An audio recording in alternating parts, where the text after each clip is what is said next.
Whether you realize it or not, we are all living in a world that was shaped by the Roman Republic. Our laws, our languages, even our ideas about what a government should be. So much of it traces back to Rome. But that leads to a huge paradox, right?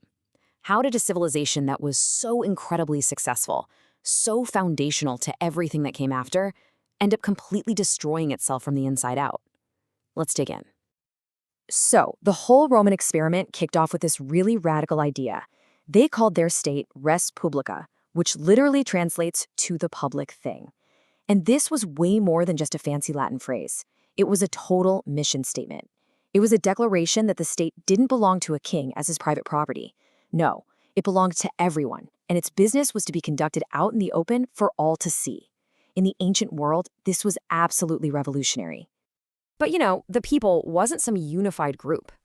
From the very beginning, Roman society was split right down the middle. On one side, you had the patricians, the wealthy, aristocratic elite who controlled the Senate and hogged all the public offices. And on the other side, well, that was everybody else, the plebeians, the common folk. For hundreds of years, the internal story of the Republic was this constant, grinding fight for equality. And that tension, well, it's going to define everything that comes next. Okay, so while all this drama is happening back home, Rome is also expanding. But here's the thing you've got to understand. They didn't have some master plan for world domination pinned on a wall somewhere. Their empire was almost built by accident, like a chain reaction.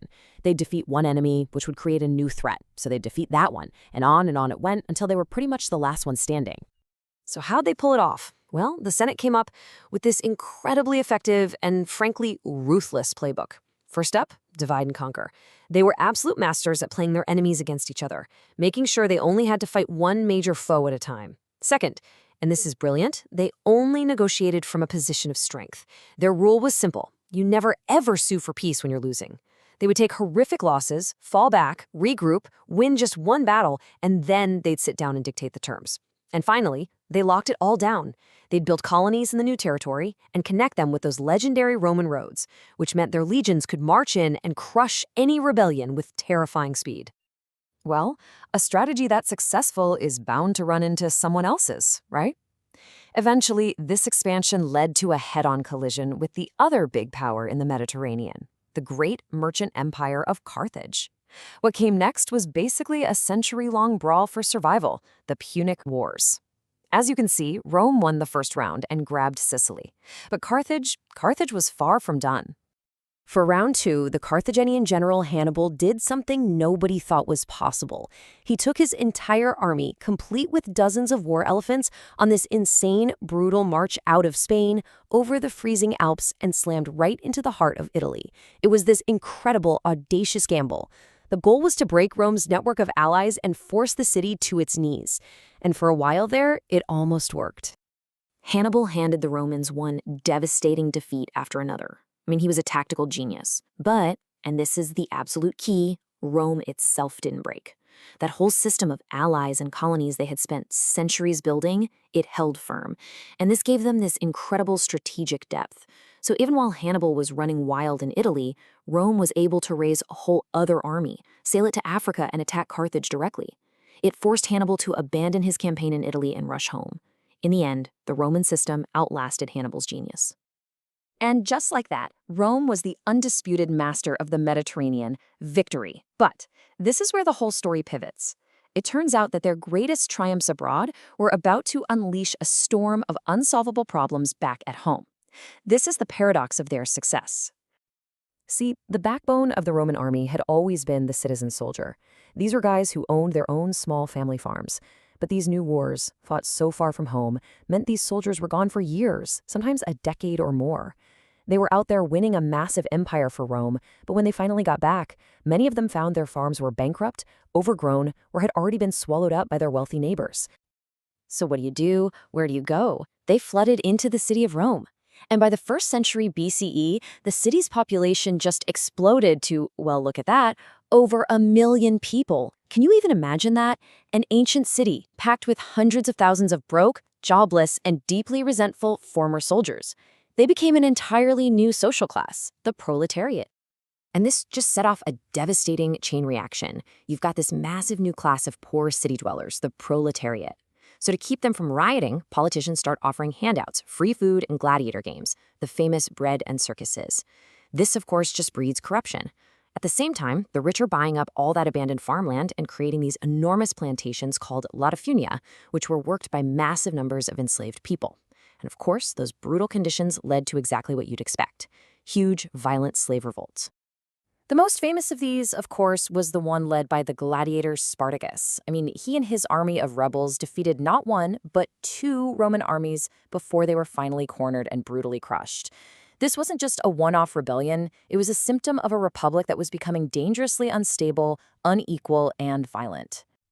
All that social and economic pressure was building and building, and it was really only a matter of time before the political system itself just shattered under the strain. This is the final act of the Republic. This is when the system itself begins to break down. Roman politics completely fractured into two warring camps. On one side, you had the populares, basically populists who got their power by appealing to all those angry landless masses in the city. And on the other side, you had the optimates, the conservatives, who were all about defending the old ways and the traditional power of the Senate. And pretty soon, their disagreements weren't being settled with votes anymore. They were being settled with street gangs and daggers. Now, right here, this is the moment where everything changes for good. A populares general, a guy named Gaius Marius, he desperately needed more soldiers for his wars. So he made a fateful decision. He opened up the army to the landless proletariat. For the very first time, poor men could sign up, not out of civic duty, but for a career. They were promised pay, a share of the loot, and most importantly, a plot of land from their general when they retired. And you can see how this creates a fatal conflict of interest, right? Put yourself in the sandals of one of these new legionaries. Your entire future, your retirement, your ability to feed your family, it all depends on your general making good on his promises. So who's your real boss? Who do you really obey? The faceless, corrupt Senate hundreds of miles away in Rome? Or the man standing right in front of you, the general who holds your future in his hands? We got the answer in 88 BCE, when the unthinkable happened. A general named Sulla, one of the optimates, got into a power struggle with his rival Marius. When the politicians back in Rome sided against him, Sulla turned to his legions and basically told them, "Your loyalty is to me, not to them."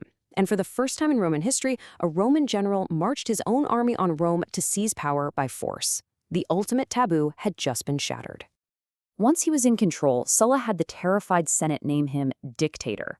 Now, this was a real, traditional office, but it was meant for extreme emergencies, to give one man total power for, say, 6 months to save the state. But Sulla completely weaponized it. He held the office indefinitely and used its absolute power to draw up proscription lists, hit lists, to systematically murder thousands of his political enemies. The institutions of the Republic were now just weapons in a bloody civil war. Sulla did eventually retire, believe it or not, but the damage was done. The genie was out of the bottle. A new precedent had been set. Real power in Rome no longer came from the ballot box. It came from the blade of a sword. And it leaves us with this huge, haunting question at the very heart of this story. Can a republic actually survive the process of becoming an empire? The Roman experience, well, it offers a pretty troubling answer.